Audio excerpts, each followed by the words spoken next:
Welcome to Fintech Impact. This podcast is an exploration of the financial technology world, interviewing different fintech entrepreneurs about what they do, their story, and what their impact is on consumers, incumbents, and the industry as a whole. Here's your host, award-winning financial planner, university lecturer, and writer, Jason Pereira.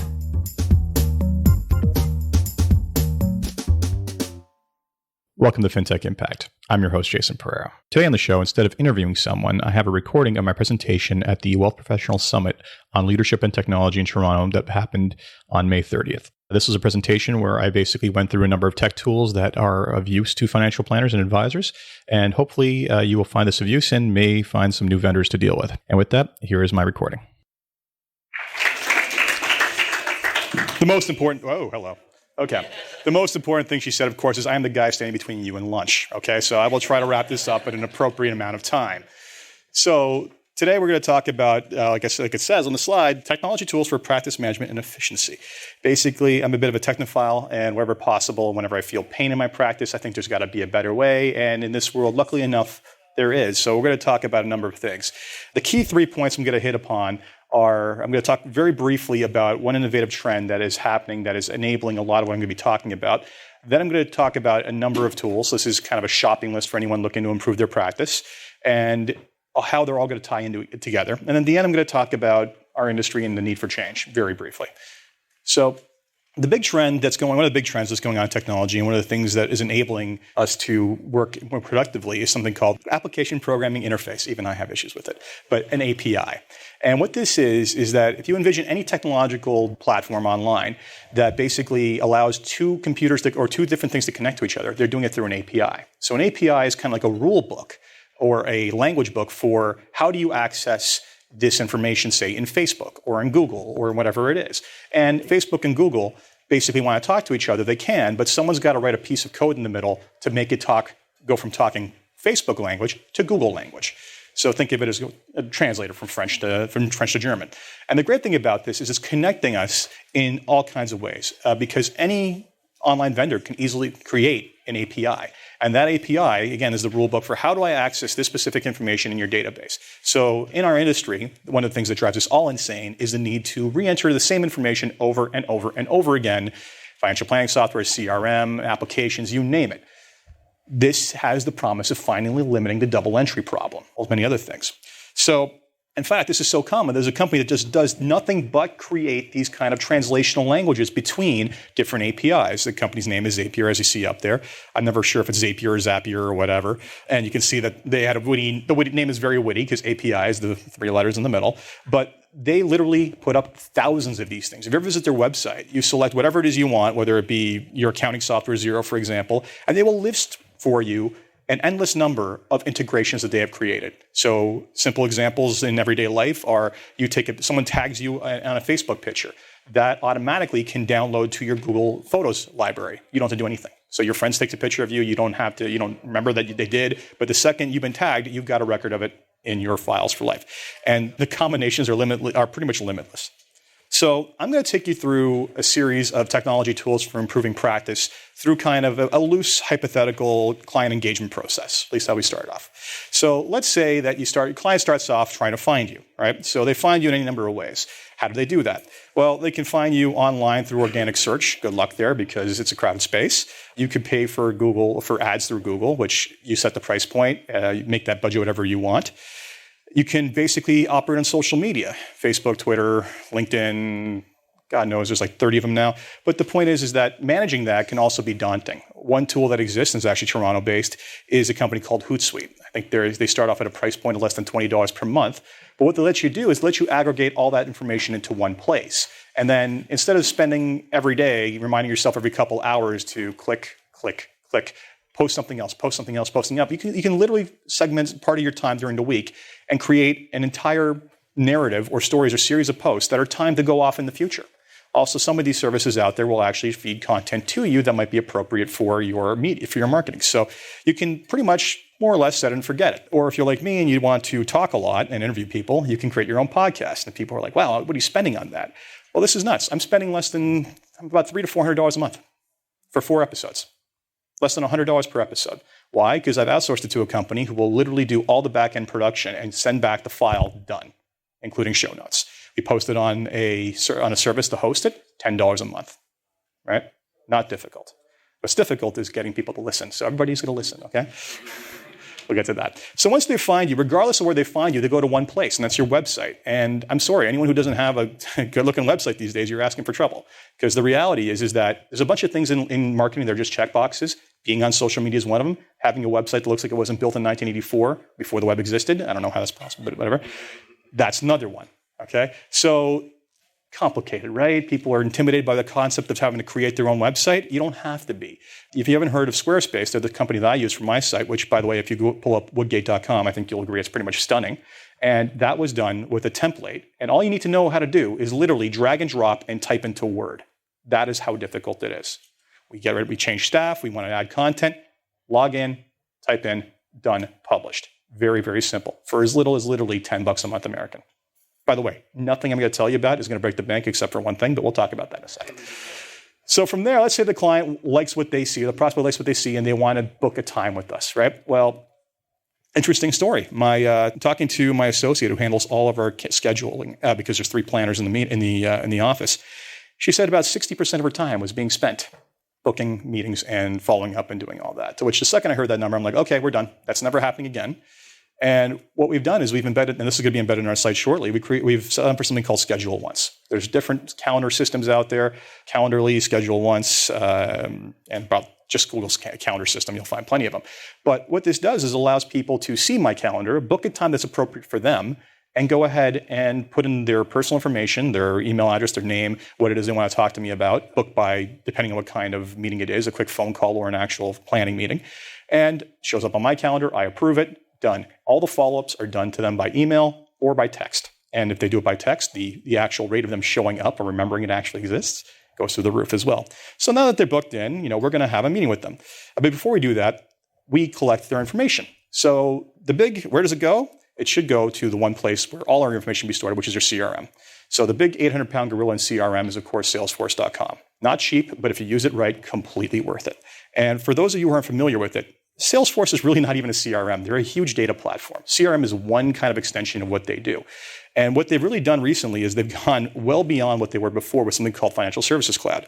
And that is what this giant complex map is, okay? So off the shelf now, a dealership can literally buy a CRM system that will track not only the client, the contact information, all the account data, if you can get the information in there. We can actually map that data, those accounts, to client goals. So we talk about goals-based planning in this industry. Guess what? We can actually have goals-based reporting for the first time.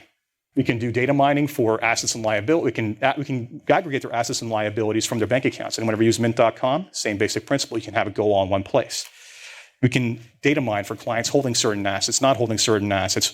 Anything that your current systems can do pretty much can be done through this, but aggregated also within Salesforce, within your CRM, everything in one place. And that increases the number of possibilities. So, for example, Salesforce's capabilities of data mining social media. Wouldn't it be nice to know what your clients are thinking? Further, the guy who said he doesn't want to take his clients out for golf, that's fine. But for those of us who do like to golf and like to take clients to golf, it'd be nice to know who actually likes to golf too. Those sorts of things to create deeper relationships. So everything I'm going to show you and what we're working on in one of my projects is to aggregate everything and make Salesforce the central clearinghouse. We'll get that in a second. So let's say we want to have that first client call, right? Well, what if I'm sitting on a beach somewhere? That can still happen. So Ringcentral is a VoIP or voice over internet protocol company that basically will allow you to have a standardized phone system, just like you do, a typical PBX system. But at the same time, it also allows you to basically call out from your work number on your cell phone or an iPad or computer from anywhere. It doesn't matter where you are. In addition to that, one nice feature is it integrates very nicely with Salesforce. So one of the things we don't track in this industry enough, we track client revenue. We don't track client profitability, right? We don't attach enough value to our time. We don't track that time. What happens here? You want to make a call to a client, click on the number, boom, opens up on your computer console. You hit send, dials your phone, bang. Now it starts a timing how long your call was. Or they call in, boom, the file pops up, same exact thing. And now you are actually creating a record around profitability, not just revenue.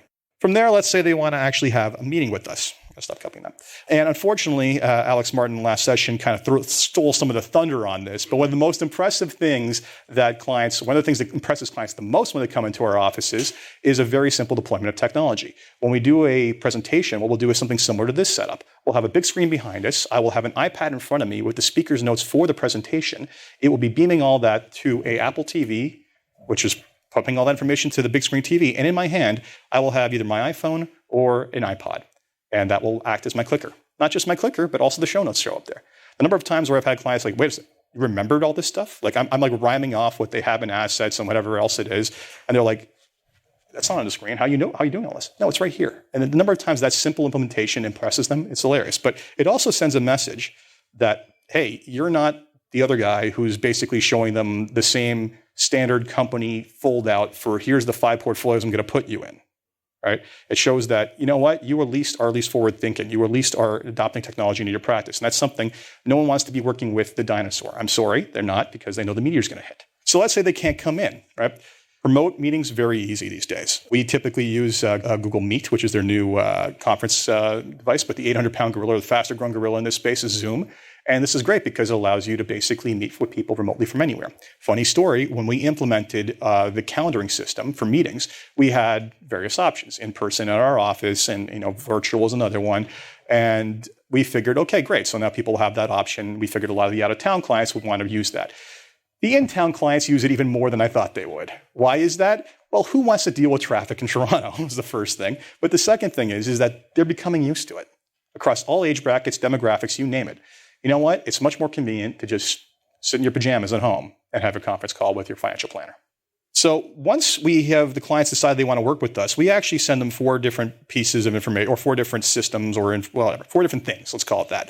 And I'm working on integrating them all into one, and one of the founders of one of these companies is here today, so he's going to be listening and he's smiling right now. But we send them 4 different things. The first thing is an invoice, because we actually charge upfront fees for financial planning. We can discuss that later. Second thing is access to a personal financial management platform called Honest. Third is an online questionnaire through something called Precise FP. And the fourth is a risk assessment question through something called Venometrica. So let's start with the invoice I send them. It's actually done through our accounting system, Xero. Xero is a cloud-based accounting system that, frankly, is 1,000,000 times better than anything else I've ever used before. And I input the invoice information. It goes out to the client. If they choose to pay it, on the PDF, they click a link. They can pay with a credit card right on the spot. No problem. Let's say they're in our office instead. Everybody's seen those little square readers that go on your phone and you can take a credit card payment? Bang, we have that option too. 2.75%. You don't pay unless you use it. End of story. In addition to that, not just collecting money from clients, it also does other things for us. So Receipt Bank, I don't keep paper receipts anymore. It's great. My wallet is so much thinner because of it. I just take a picture of it, gets sent over, and then that system scans the receipt and pumps it over into our financial plan, into our accounting software. Our payroll is done all digitally as well and connects to this as well. So this is all these different systems would not be able to talk to each other previously until the innovation of APIs, right? They all have APIs that allow them to feed into each other. And the last thing we use is something called Fathom, and I've started using this with clients as well. And this is a kind of reporting and visualization tool. And it produces some of literally the most stunning reports for business profitability you've ever seen. You can go in and you can program key performance indicators. So things like profitability per sale, like profit per sale, or any number of things. You can customize however you want. If you have 2 numbers, you can create whatever ratio you want, set your targets, and it will basically help you visualize dynamically online any number of factors, your KPIs, your profitability, your cash flow, your trends, and produce reporting that is far, far, far nicer than any accountant's ever done for them. And also create business intelligence so they can actually see forget them. You can actually see how your business is doing. The second piece, as I mentioned, was a company called Honest, and it's a personal financial management platform. And we're just starting to deploy this now. But basically what they do is really 4 things. The first is data aggregation. So for those of you who've used Mint.com or other data aggregators to download all your transactions into one place, you thought, this is wonderful. Wow, doing a financial plan would be a lot easier if I could do this for my clients. Well, in the US, they can. Some softwares have that. In Canada, we don't. We can blame the banks for that. But nevertheless, Honest basically now provides us with a platform for data aggregation. But not just a platform for data aggregation. It's for sharing for that information across people. Whereas Mint is typically one person, one account. Honest allows you to create a platform, create a login for your entire company. And then you can add your clients. The clients share that information with you. They share it with their kids, their accountants, the lawyers, whoever it is who's on their team looking at their entire financial picture. So instead of asking for expenses now, we can just take them. The second thing they do is they do relationship tracking. So things like family trees, or if you deal with a lot of business owners like me, corporate structure tracking. Right? Keeping track of where everything is can be very difficult. Puts that in one place. Data Vault, basically a place to securely put client documents. Instead of using email, we should not be sending things with confidential information via email. We can put them in here. We can send a client and say, hey, that document I need you to sign. It's in your honest vault. Please sign it. Upload it again. And the last thing they do, it's a secure communication channel. So picture how much easier life will be if accountants, lawyers, financial advisors, and clients are all on their own custom secure version of iMessage. This actually has that. I can have a collaborative conversation with accountants, lawyers, whatever it is. Now, I got to convince them to get on it first, but that's one thing at a time. The third thing we send them is a questionnaire to collect all the personal financial planning information. This is something done through a company called Precise FP out of the US. You can customize this questionnaire to literally ask for anything. And no, it's not hard. You literally just create, sell, drop in place, done. So we have our entire financial planning questionnaire process. Used to be a PDF that was fillable, that was considered, tech savvy back in the day. Not anymore. Now it's a link. It's also a secure link because they need two things when they log in. They need to basically put in their email address, and then they get a code sent to their cell phone that is basically accessible. That lets them get in. Yes. Precise FP.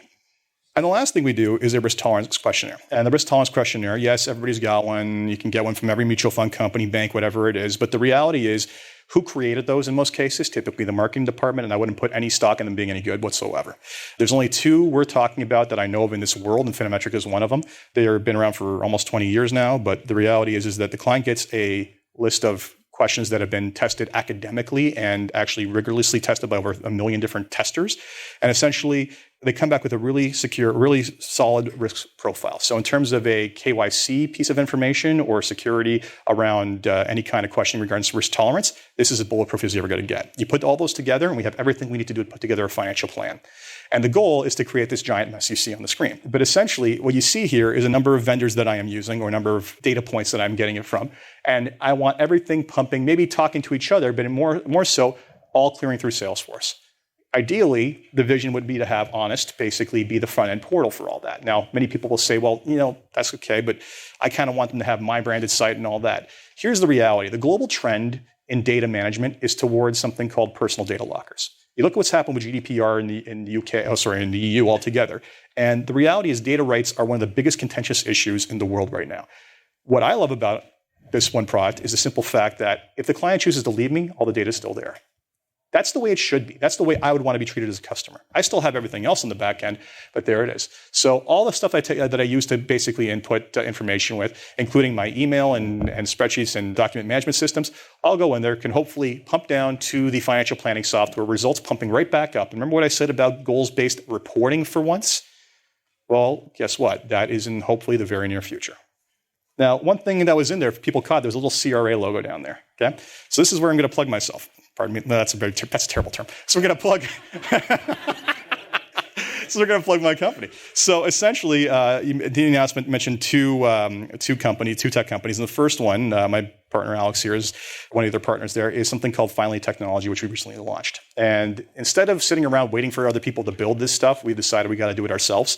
And the first thing we're actually going to market with in the next couple of months is a CRA data scraping tool for Salesforce. So many of you might be aware that a client can authorize you as an agent with CRA to view their information online. And they can do it on a view-only basis so that you can't actually touch their information. Well, that's great. But then you got to log into the portal, put in their SIN number, look up a bunch of different pages, pull that information, and maybe type that into your CRM if you're very diligent.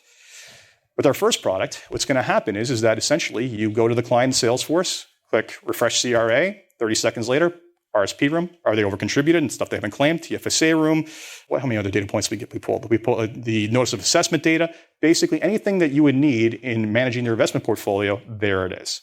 So that's the first of one of many projects we're going to be working on. So sign up for the newsletter on the website. I'll get back to that later. And then let's say they want to invest with us. Now, for those, how many people here have used Wealthsimple's onboarding? Okay, how many people have used Nest? How many people have used, okay, a bunch of people have used a couple. And how many people have used WealthBar because they're here too? Okay, for those of you who haven't, you're doing yourself a disservice. Download the apps, go through it. It blows away all of us. Anyone who's showing up with a stack of paperwork is out of their goddamn mind these days, because that is not the future, that is the past. And when you look at any of these online systems, the reality is that we have So my personal experience, my first one ever was downloading the Wealthsimple app and doing the onboarding. I kid you not, I went through the entire KYC process plus the portfolio selection process and funded the account in 4.5 minutes. See what I mean by blows everybody else away? So all these systems, all these different robo-advisors offer an advisor platform. Consider using it. And frankly, we need to be integrating that technology into all of our practices. And just to tell you how easy it is to manage from an ongoing basis, I have a personal story. So my brother-in-law messages me 2 days before the RSP deadline, of course. I told him a month prior he had to put X amount of dollars into the spousal account. He said he had to it. So he didn't have a spousal account yet. I set him up a simple small account. And he basically messaged me at 9:30 at night while I'm reading in bed on my iPad. It's like, oh, I can't find the place to open a spousal account. I'm like, flip out of the book, go into that, no problem, give me a minute, flip over, log in, pull up his account, find where you have the account, go through the spousal stuff, set up the entire thing up to the point where he needs to sign, flip back to the messaging system, say, okay, I put it in there, just basically go in there and click on sign off and then hit the funding, blah, blah, blah. Have a good night, back to reading. 4 minutes. How many hours would that take our staff to do? And then, of course, the other problem is you get the stuff signed, it goes away, it comes back because, oh, you forgot this initial on page 36 of 543. Oh, well, I'm sorry. That's the reality. You can't have, if you have a system that doesn't let you progress unless you do everything right, then guess what? That problem doesn't happen. So that is the future. And you know what? Wherever it's not that, the reality is it's kind of funny, is that Wealthsimple's signing technology is really just something called DocuSign, a company that's been around for a long time. So you can literally take any form that you need signature on, upload it to this, format it as necessary, and send off a link. Much, much better than dealing with paperwork. You can also create that intelligence that prevents people from progressing until they've basically gone through X, Y, and Z first. So one of the other things we've done in our practice, too, is we've developed all kinds of proprietary tools for dealing with clients and financial planning. The one you see here is pictures of something I built in Google Sheets, which is the equivalent of Excel, but completely native to the cloud. And essentially what it does is a insurance marketing or insurance needs assessment tool. I have built this massive spreadsheet that basically calculates the probability of an event happening to a client, does a needs analysis, and actually spits out the recommendations. And it produces a lovely 30-page report with executive summaries back at the front. Yeah, I've done this. Maybe we'll sell it through filing technology, I'm not sure. But the reality is that there's nothing stopping you guys from building your own tools like this. The problem is, of course, the heavy lifting, right? All the time and work that goes into it. The goal is to have this talk to Salesforce so that this basically populates 98% by itself.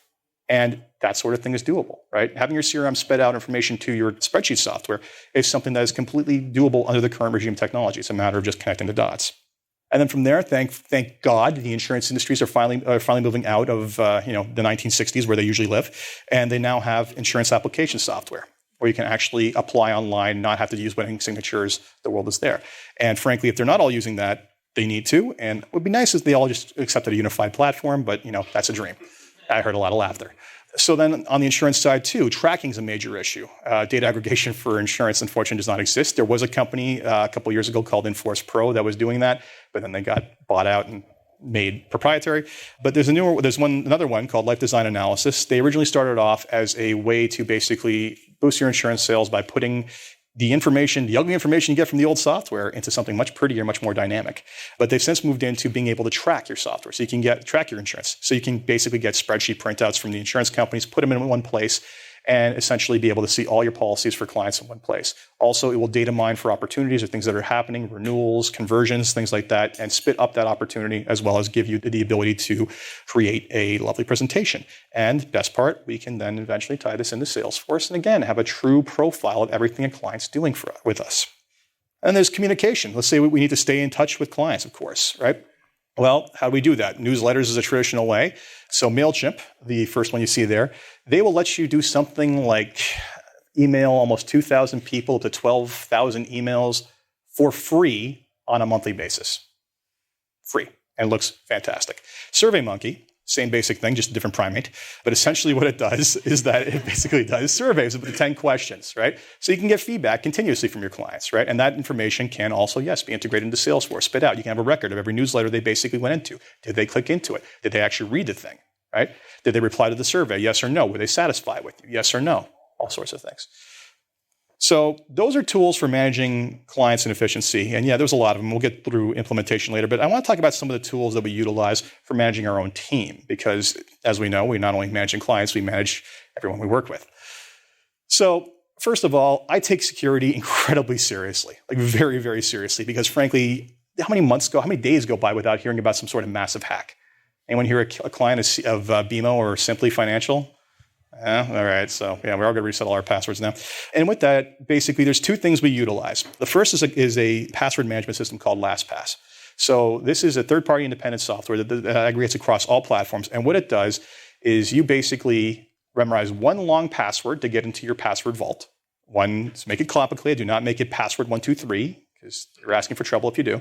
But when you go to log into a website, any website, you can basically change the password to something super complicated. It will actually generate a completely random password for you. And then when you save it on that site to say, this is my new password, it then saves it in the data vault. So it keeps a record of every password you have for every site you have. You can create a plugin for your browser or add a plugin for your browser where you click on that plugin, type in the website you want to go to, click that website, it opens the website, fills the password in, and hits enter. Literally, it's a button click to get into anything. So off the bat, what are the best practices on passwords? We're all supposed to use different ones. How many people actually do that? No hands went. Okay, Sandy in the back. Okay, that's one. Okay, so how many people actually do that? Then, of course, with all the websites we have, it's not manageable to actually do that with each separate one. And we're supposed to make them super complicated, right? Most people will never do that. The number one PIN number every year is 1111. Okay, so you ever find a debit card sitting on the ground, put it in, 1111, 1234, 2222, and just keep on trying until you're kicked out, okay? I don't advocate stealing, but that's just yeah. So also, one of the even crazier things is for a lot of sites now, they're actually creating a auto-replace password function. So say, for example, you get the word Facebook gets hacked. Not a problem. Log in the LastPass, hit update, and it will actually change your password on the back end without you doing anything. But it also gives you scores on security, like how secure are your passwords, which websites need to improve upon, how old are they, and it helps you manage the entire thing. And the best part, if you work with a team, you have to share passwords of things, right, people? Well, you can actually create different sharing settings in this. So we have a folder for logins we share with your entire team. We have a folder for logins we share just with the partners. I have a folder for things just for myself. And by adding into one of those folders, the staff basically gets it. And how many times have you been sharing passwords with a team member and they have to change the password because it's been longer than 60 days, and then they forget to update you or update your spreadsheet or the piece of paper on your page? The second thing that we use is something called Google Authenticator. So two-factor authentication. It says you need a password and something else to get in. The most common one people are used to now is getting texted a code. And that's pretty secure, except for the fact that SIM cards can be spoofed. So what Google Authenticator does is you basically, when you set it up on any website that offers two-factor authentication, it gives you a QR code, you scan it into your phone, and then this thing happens. A little random 6-digit code that changes every minute. Someone would need to get a hold of your phone, get into your phone, hopefully your password's actually turned on your phone. So you need two things. You need to have the password in LastPass and the two-factor authentication code to get in. Makes it much more secure. So in terms of managing the team, there's also, of course, the basic Office tools we're going to need. So I myself use G Suite, which is Google's version of Microsoft Office, but Microsoft Office 365 is also highly available. And take my word for it, just put it all in the cloud. No one likes to forget something on a certain desktop. But the reality is, and the great thing about these is that they're almost an API into themselves. They can easily reference data between themselves and different applications. Two tools we use for communication and for collaboration. One's called Slack, and basically what it is it allows us to basically communicate with different team members, like it's a chat, and very, very social media-esque. So for example, if we want to create a topic or a client household working on something, we create a hashtag for that one, and you can see here on the side, these are all the different quote-unquote channels of information. So if I'm working on a certain project, I can go into that channel, post a question to whomever, or make a statement, and then everybody else gets that. And if I want to specifically ask a question of a member of my team, I can say at Kathleen, at Alex, whatever it is, and they get that message pop up on their screen. Everything's stored in one place, and it's better than having to deal with email, text, iMessage, any number of things. Wherever possible, I try to force my entire life through Slack these days. So I have, I kid you not, I have one for each business. And much to my partner's chagrin, I force them to talk to me on Slack. And the second one we do is something called Salesforce Chatter. This is actually built into Salesforce. And this is something we use for administration. So what the great thing about this is I can ask questions to if I'm going to ask a question to my staff member and be like, oh, I have that meeting coming up with Mr. and Mrs. Smith. Is this document ready to go? I can literally just ask it in here and basically address them. So at Christina, is this client basically stuff ready, blah, blah, blah, boom. And there's a record. There's an entire trail of our collaboration over anything attached to that client.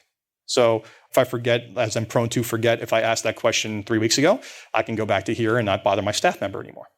On the HR side, anyone here have to manage their own team? HR is the most unforgiving job I've ever seen in my life. And it's a pain, especially when you're onboarding and doing things like tracking time off. The good thing is that there are various tools out there, 2 companies in Toronto, specifically one named Humi and the other one named Collage, where basically you can, track all your employees, their time off, any piece of information that's relevant to them being employed, compensation. And if you're going to onboard an employee and you put in the contracts, it's even easier. All you do is you put in name, email address, title, compensation, start date, hit send, boom. All the documents get digitally sent for digital signature. They take care of all that on the back end. It's sucked right back up in, boom, your HR file's there. They even do reviews, managements, everything you would ever do with HR in one place. And the best part is, these both have a free tier. So those are a lot of the tools I'm using now, and I think I'm not keeping you from lunch too long. Okay, so let's talk about what's next in the future and then implementation. This is the current. Everything I told you right now, this is possible in the current reality, and hopefully my new company is going to help build some of this.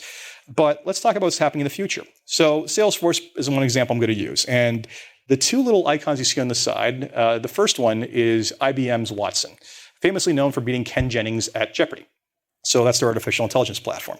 And the second one is Salesforce's Einstein, which is their lesser-known AI protocol. So Salesforce, being the 800-pound gorilla of CRM, they've started throwing artificial intelligence at the data. So what does that mean for us as advisors? Well, this is still early days, but you see that little bubble that's up there? Let's zoom in. What they can already do is predict the probability of your client leaving you or staying. How? They are data mining every piece of information they can get their hands on. Everything right down to the tone of the email communication between the both of you. Frequency of communication. Things like, do they have assets outside of your firm or not? You can even do so much as to basically, this is some of the snoopier stuff. If they basically visit your site and there's a cookie installed, you can see if they actually visit other advisor sites. How many times are they logging into your account? Any number of data points. And they put that together and they create a profile on how likely the client is to leave. And how do they know that? Because they study every other client who did leave. And the longer this goes, the better and more accurate it gets. This is the low-hanging fruit. But what is the future? The future is us not wasting time on labor-intensive things anymore. The future is sucking up all this data into Salesforce and spitting it out into a financial planning software and letting the AI handle the financial plan inside of a couple of minutes in ways that we never dreamt possible. Testing it for infinite numbers of scenarios that we basically could not do ourselves. And spitting out an optimal scenario that we may not have even thought of. That's the future. The future for our industry is really one of dealing with people and being the bridge between the technology and the human being. But if you don't start moving towards that, you're never going to get there. And other people are going to be there taking your business. So let's talk about how you can deploy all this. I'm going to share a couple stories, but you're never going to do everything we did all in one shot. So I apologize for the blurriness of this picture. Does anyone recognize where this Starbucks is? Where is it? First Canadian Place. Yeah. So funny story. Okay. So I'm on my way to a client meeting across the street. I'm in an Uber, and I basically pull out my mobile app, and before I get there, I order the drink I'm going to get out, go downstairs, walk past this crazy line. I kid you not, it was just this long. Grab my drink, walk out, run smack dab into my best friend. My best friend just happens to be the real estate manager for Starbucks for all of Ontario. And I'm like, oh, what are you doing here? He's like, oh, I'm on an executive tour. They have some guys come down from Seattle. So there's like 12 executives in suits behind him, right? And they're all talking about how busy this place is, whatever. And he's like, yeah, you really love that mobile ordering thing. And I'm like, yeah, why would I stand in line like a sucker, right? Several people turn around. And what you didn't see here, the difference between what you're not seeing here is that little banner that was sitting there, that banner talked about order online, skip the line, right? So he's like, yeah, we're really, really confused about this location. Like, what do you mean? He goes, well, look at the line. I'm like, yeah. He goes, well, we actually have, out of all of Ontario, the financial district Starbucks actually has the lowest percentage of orders that come in over mobile by a long shot, right? And I'm looking at him like, you think this is a mystery? And he's like, what, you know why this happens? I'm like, of course I do. Suddenly all the executives start leaning over, right? I was like, every one of these dingbats in line, what do you see in their hands, right? And they're like cell phones. I go, no, they're holding BlackBerries. They're like, oh, we don't have a BlackBerry app. No, that's not the problem. The problem is, it's 2017, this was last year, and they're still holding on to BlackBerry OS for dear life. And that is as damning, condemning sign of our entire industry, especially in Ontario, because the reality is we are so slow and so refusing to basically leave old technology behind that we have been left behind by the rest of this world, okay? And you think I'm kidding? Look how bad the architecture is in the back office of any bank. I remember when I left Scotia, way back in 2001, 2002, the back office just went from monochromatic screens to Windows 95. You want to hear how bad it is? Talk to the guy from Honest and ask him how easy it is to get data. I kid you not. So here's the problem. First thing we got to do is change our goddamn mindsets, people. Like really. We cannot wait for other people to do this, especially when you're independent, it's different. You start thinking like the business owner because you have to, because it's your business. And when you're at a bank, you wait for the bank to tell you to implement this stuff. You can always push them to implement more, and you need to, because frankly, if we don't, we're going to get behind, because you can either be in that ridiculous line or you can do this and walk past all the suckers. That's your choice. And where do you start? You start with the number one most important thing, pain. Where are you feeling pain? What are the things you hate doing in your practice? What are the things that are consuming time? What are the low-value things? And the old model was very simple. You hire more bodies. You pay them $30,000 a year, and then you give them all the stuff you hate. No solution, with the exception of, not a single solution, including Salesforce, that I showed you here, totals $30,000. Yet think about the productivity gains. The calendar app alone, how much do you think, I'm not going to tell you how much I pay my receptionist, but how much do you think 60% of her time was worth in a given year? So if I spend less than $1,000 on a calendaring system, what is the productivity uptick? Huge. She even said, like, am I complaining my way out of a job? No, because there's always more productive work and smarter things for her to work on.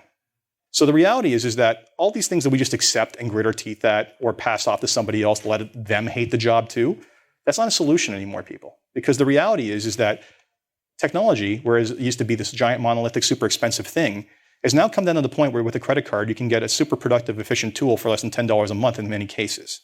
You need to start scaling your technology stack. If you can't answer what's in your technology stack, you have a problem going forward. So with that, part of the solution of the problem. So this is where I'm going to plug my new company again, Finally Technology. So like I said, the website, the URL is actually finally.technology. Yes, .technology actually exists. It's not just three-letter codes at the end. But Finally Technology, sign up for the newsletter. We hope to have that CRA tool out shortly. And then from there, we're going to keep on working on new things as they come along, including some very surprising low-hanging fruit in this industry. And then beyond that, if you want to learn more about technology, I also, as mentioned, have a podcast, Fintech Impact, where I interview different entrepreneurs on a weekly basis now. And basically, they tell their stories and what their technology is doing. So instead of wondering how this stuff is all working out, you can basically learn for yourself. I don't see as many phones coming out for this one. I highly encourage you all to subscribe. If I don't see an uptick of at least 60, 70 people, I'm going to be disappointed. It's literally available everywhere I could put it, and you can follow me anywhere. But that's pretty much it. Did I use the 45? All right. Not quite. So I'm getting you to lunch early. Any questions? Where's your Apple Watch? It's right here. Yes. How do you recommend addressing clients who have concerns about the privacy of putting all their information in a consolidated? Let them opt out. You don't have to force them. I mean, the reality is, that's often the complaint is, what about these people who are going to resist, right? That's fine. If 80% of your client base accepts it, where's your productivity gain? Huge, right? And over time, usually those ones, here's the thing. So it's as secure as it can get. And frankly, also some of my rebuttals are like, really? What's your password to your email? Is it your kids' names and birth year? Like, is it something else I can randomly guess at? So, yeah, they have concerns, but the reality is that don't force them. Who cares? Do you have to customize Salesforce Financial Services Cloud, and if so, do you outsource that? So you can take it completely out of the box as you want. Absolutely. So you do have to get all the data linking into it. There are different Salesforce consultants around the country. Finally Technology can help you with that potentially.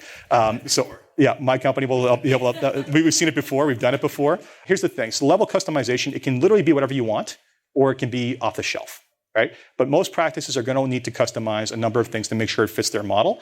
And it's just depending on how deep you want to go down that rabbit hole. So you are doing consulting? We are doing that through Finally Technology as well. Yes. Do you have issues with IROC or the regulator on any of this stuff? I have issues with IROC and the regulator, period. Here's the thing. Remember I said I take security very seriously? All of this stuff, very secure. And the biggest complaint that's always typically come up is like, oh, you can't store client data on non-Canadian servers. Well, that was back when the Patriot Act existed. That doesn't exist anymore, people. It's not as big a concern. In fact, Canadian laws, I would argue, are worse for compliance with international law. The flip side is that for people who don't realize this, Google, Amazon, Microsoft, Salesforce have all created data centers in Quebec because it's cheaper for Hydro because no one would do that here. But essentially, no, I have not had a single complaint. And usually they're like, wow. And you know what? Doing this stuff allows us to focus on things that are more forward-looking. So for example, one of the things we do is we populate a fee disclosure letter. Very straightforward letter, explains our fees on one side, flip it over. Here's a pie chart. Here's what you're paying down to the, everything's included, and here's who gets what. Sign off once a year. You know what? That's something that's going to be built into Salesforce, and that's something that's going to basically populate itself at the push of a button. So it allows me to build a more compliant practice, not a less compliant practice. Anyone else? All right. And with that, you're clearly all hungry. I'll let you go.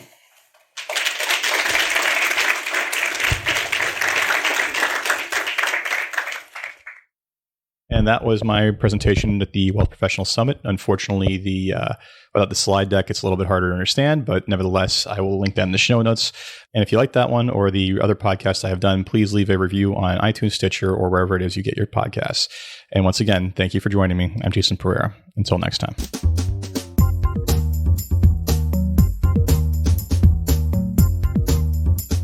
This podcast was brought to you by Woodgate Financial, an award-winning financial planning firm catering to high net worth individuals and their families. To learn more, go to woodgate.com. You can subscribe to this podcast on iTunes, Stitcher, and Google Play, or find more episodes at fintechimpact.co.